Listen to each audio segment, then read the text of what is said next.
أنه لا يمكن أن توجد أذن صاغية لدى المرجعية، أنه على الأقل يحرمون مثلا سبب الطائفية هي العداء الموجود، يحرمون سب الخلفاء، ولا يوجد أي عالم في النجف أو في قم يحرم سب الخلفاء.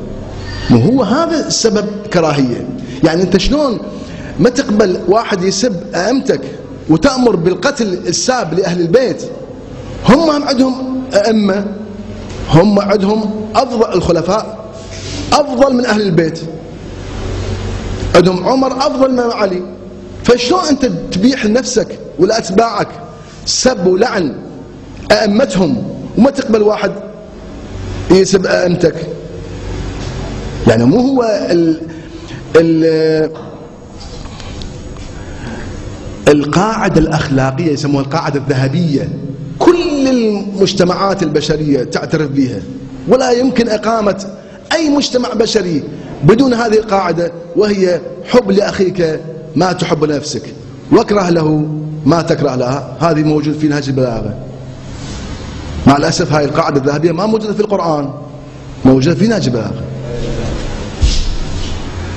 على كل، مع ذلك احنا نشوف علماء الشيعة لحد الآن ما صدر تحريم لسب الخلفاء اللي هو أساس الطائفي، أساس الكراهية، احتقان طائفي.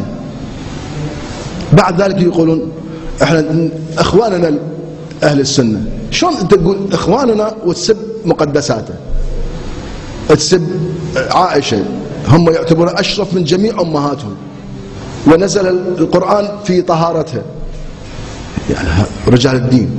الحوزة ساكتة. هذه المصيبة، المصيبة الأعظم. الحوزة ساكتة عن دجل الوعاظ مثل المهاجر وأمثاله، ولا صدر أي نهي مثلا عن يابا شوية قليل خرافات، شوية لا تكذب على الناس، شوية لا تدجل على الناس.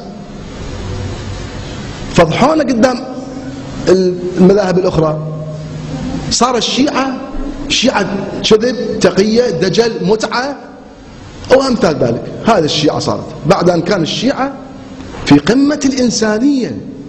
إمامهم منه الحسين اللي يدعو إلى نصرة المظلومين، قيم إنسانية، قيم النزاهة. الإمام علي أمير المؤمنين عندنا في عدالته وفي نزاهته وفي زهده بالدنيا، زهده بالحكم.